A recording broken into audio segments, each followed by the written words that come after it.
Good evening, everybody. I felt tonight I'd like to invite us into a conversation at the fireside of our soul. Just a little intimate, down to earth. It's a bit cold out here in Johannesburg. I'm kind of cuddling up to my heater. And I wanted to invite you into a conversation around triggers and also the frozen system. So I feel this is quite an important conversation, actually. And what we've seen in the world is there's a lot of conversation around being triggered. So one goes into a situation and suddenly your emotions are heightened, or you get really angry, and it's considered maybe an overreaction. Like in a traffic, if someone cuts you off, and the next thing you're in a rage, wanting to kill kind of thing. And that can be seen as maybe an overreaction. And when that happens, it's called a trigger. And the trigger, what it's triggering, is some feelings from the past that haven't been expressed. The past could be this morning when your partner was really nasty and you didn't express your feeling, and now you're expressing it. Or it could be from your childhood, where your father was a bully, let's say, and this thing that happened on the road felt like a bully moment, and you triggered from that kind of distant past. So that's called a trigger, and it reveals unfelt feelings or traumas from the past, and there's an overreaction. And a lot of time when we have any reaction in life, people say, oh, you triggered, you should have a look at that, or like what's going on inside of you, or what are you ignoring, or what do you need to look into. And it's a fair practice. We in Tantra will say that's a good Tantra. Tantra meaning practice that expands the self. Because if I explore my unconscious and I find out what is this trigger triggering, I might discover a part of me that I've put away till later. A whole part of my being I've just put away, forgotten about. So it can be a very, very valuable exploration, especially if I or you or someone is a person that is overreacting a lot, and they're always angry and they're always in this reactive state. Then there's obviously a lot of feelings they've pushed way down inside of them. Perhaps one could also diagnose it differently depending on the person. So that's one way of looking at a reaction to the moment. But there's another kind of reaction that people have. And even though this Tantra, this method of expansion, is a helpful one, it's certainly not true in all instances. So another very common reaction people have on Earth is no reaction. They get met with a rudeness, an unfairness, an injustice, a situation, and they don't react at all. They just don't react. They don't do anything, they don't react at all. And that situation could really call for a reaction. It may certainly call for a reaction. And when they don't react again and again and again in situations that need reaction, this can suggest the nervous system, instead of in the previous one where it's gone into more fight response, the nervous system here has gone into more frozen response. And they're not reacting. And when people don't react, when they don't respond, that can create quite a challenging life of human beings that may be taking advantage of them or being hurtful towards them and so forth. And so we can think of the old story, which is about the trigger story, where they say, you come across a snake in the road and you have this massive reaction and run screaming from the snake, and then you look again and it's actually a piece of rope. And that's, a teaching from the Zen Buddhism that is suggesting to us that, be aware that your emotional response is not coming from a false image, that you're not, seeing your wife in front of you and going, oh, she's always critical with me because she's saying, love, you forgot to bring bread again. You keep forgetting. Would you, could you try and remember in future? And this massive response that she doesn't love me, she's always overly critical of me, and so forth, instead of it just taking the feedback that actually, it's nice if we share in the tasks at home, that if I say I bring bread, especially if we need it for lunch or something, So that's a kind of having a false idea in the mind and having a massive reaction. But sometimes, you know what? Sometimes the rope is a snake. It's not always just a rope. And then if you don't have a response in that moment, if you freeze, let's say, or you're so spiritual and you're always like, oh, it's just a trigger, I'm going to just not respond, you could put yourself in harm's way. If you start living with a black mamba in your house, there's a good chance you're going to die. So, well, yeah, let's not be too dramatic, but if you are living with a black mamba, which is a very aggressive snake, most snakes are not aggressive at all. Most snakes are really quite sweet, to be honest. They're really, it's kind of silly to use a snake because they're quite sweet and they'll mostly just slink away rather than attack you. But there are snakes that are territorial and aggressive like the black mamba. And if you land up having one in your house and you treat it like a piece of rope, then you will probably die. So there are situations in life that require a response. And your response might be a big one. If I have a black mamba in my kitchen, I might have quite a big response. And I might have to go to great lengths to get it out of my house. And the question between them is really one of discernment. And that's something we sometimes miss because of our teachings. So, for example, if you come from a home that always insists on, and this is not so common, but like let's say a home goes, kindness is really important. And you've got to put yourself before others. And this becomes a very high level teaching for you. You may overstep yourself and not get the snake out of your house. And then put yourself and your family and everyone about you in a lot of danger. So the question is discernment. And discernment can only come really once we do spend a bit of time with our looking to see if we have disproportionate triggers.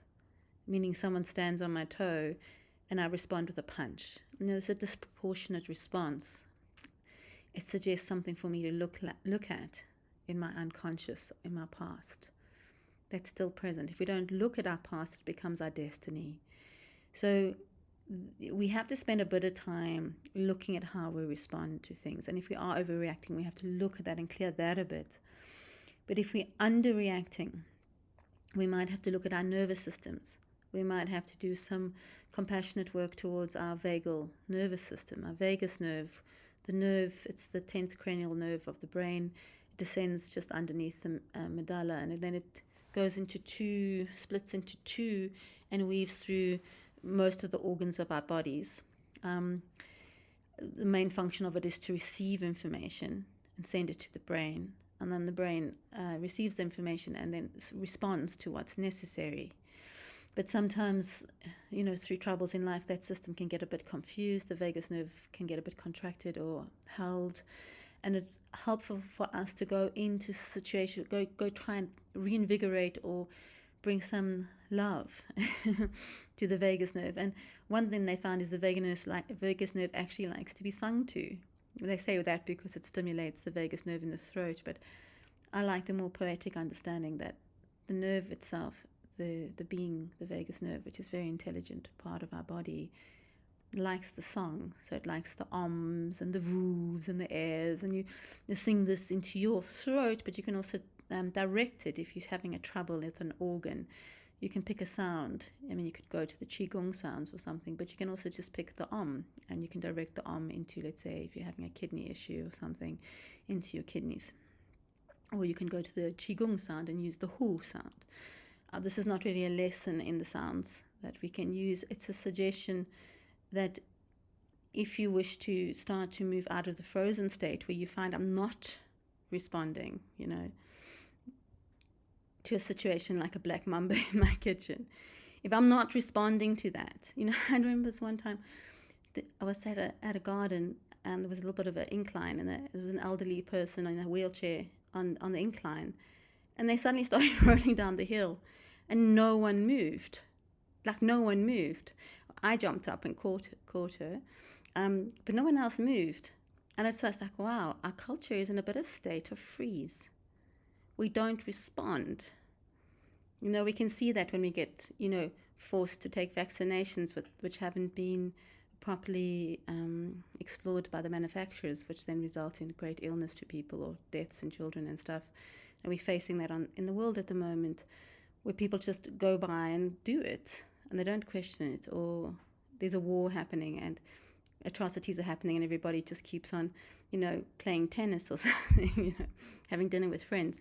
And there's like a frozen response. But that's, I'm going into quite, emotional subjects right now. But those are frozen responses in the culture on the planet. And then there's the frozen response of this just a day-to-day thing with people we engage. So first notice, are you over-responding?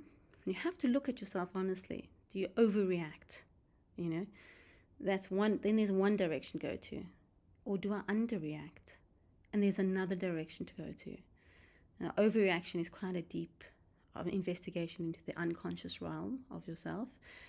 And underreaction is an investigation into your nervous system. Both will require investigation into the nervous system.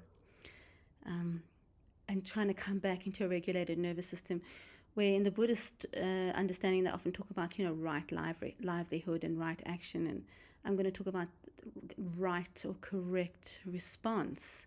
You want a correct response. Even a black mamba in the kitchen, you don't want to overreact, actually, because that can also get you bitten. You have to react correctly in the right manner in order to find a way to remove the snake from your life, who maybe isn't seeking to harm, but its nature is to harm. So you have to respond in the right way, with the right intelligence in each situation. Some situations require a pretty big response. If there is like a person that is harming your child, it requires a big response. Like, you can't just sit about going, oh, let's meditate, and other situations require, let's meditate upon it. What is the correct response? So first, the investigation into how are you freezing, flighting, running? What are you doing? What's your pattern? What do you do? And once you have that investigation, then you can see what medicine is required to help you regulate your being back into a place of correct response. And in that, just one more thing, just be careful of the outer eye. Strangely enough, not everybody's on our side all the time. I think many people mean well, but a lot of people are not coming from a place of awareness or consciousness or even a good heart. So someone could say you're overreacting all the time because they're trying to control you. If they are maybe more narcissistic or abusive, they might use that to try and control you. And sometimes someone's saying that, and it's true. You are overreactive. So that's quite tricky. It's tricky. It's tricky to discern yourself. It can take many years to figure out, am I overreacting? Am I underreacting? And so forth. That can be quite challenging. And so, just from my tantric lineage that I've come from, we do value an external eye of someone who's walked a little bit ahead of us in that direction, let's say, and can look into our path and go, in these situations you do seem to overact a bit. I feel like, from what you've told me of your past, that maybe you are playing out something with your mother or father or something like that. But I notice in this situation, you don't tend to react at all, because it can be like that. We tend to, vary. Like someone might always react with their romantic partner, but be frozen around their mother, let's say, where actually they should be having that conversation with their mother. And, so we can overreact in some ways and freeze in other ways. And it's really worthwhile an investigation, because your life is precious. And if you don't resolve the situation in the nervous system, where you don't regulate and you don't respond correctly, you're probably going to get caught in many situations, patterns and things that may take your life energy from you. And so it's really worth the investigation. And if you can find someone you trust and can reflect upon, who will take the time to know you, whether that's a good friend, and that can be difficult, do suggest a conscious kind of, call it therapist, or whatever the names, the multitude of people out there call themselves different names, to help you take the time to have a look. With my work with my students, I sometimes spend years with people. I don't know why. I seem to be that kind of person that likes to take time with people to really know them, watch them over time, and slowly start to see what their patterns are, so I can respond with true love and care. There's obviously, all the way from the beginning we do work all the time, but going deep into the unconscious of someone is sometimes a work of a lifetime or several years, to really find out what's going on inside of their inner nature, their inner being, and where they avoid and where they overreact and so forth. But I do suggest, to get that eye upon you, if you are someone who is either in some kind of, if you feel your system is dysregulated and you're not responding, you either under respond or over respond, or don't respond to situations. This does rob you of precious life, where the cost of therapy becomes much more affordable than the years of life you lose, because the nervous system is not functioning beautifully and correctly in a situation, or your mind is confused about certain things, doesn't know how to respond to life, to situations. That costs years and years and years and years and years of life, I promise you. So thank you for coming to the fireside at our soul. I always love comments. I always love if you get in touch with me. I really do, and I'm very responsive. I might not respond immediately. I can be a little slow sometimes, but I love hearing from you, and I love to respond. And I do often. I like to work with. Don't really want to go into a promotion now, but anyway, I'm here, and I send you so much love and blessings on your path, and may your path be enlightened and illumined, by the Spirit of God, and by the Great Mother. So you can find your way home to yourself. I love you.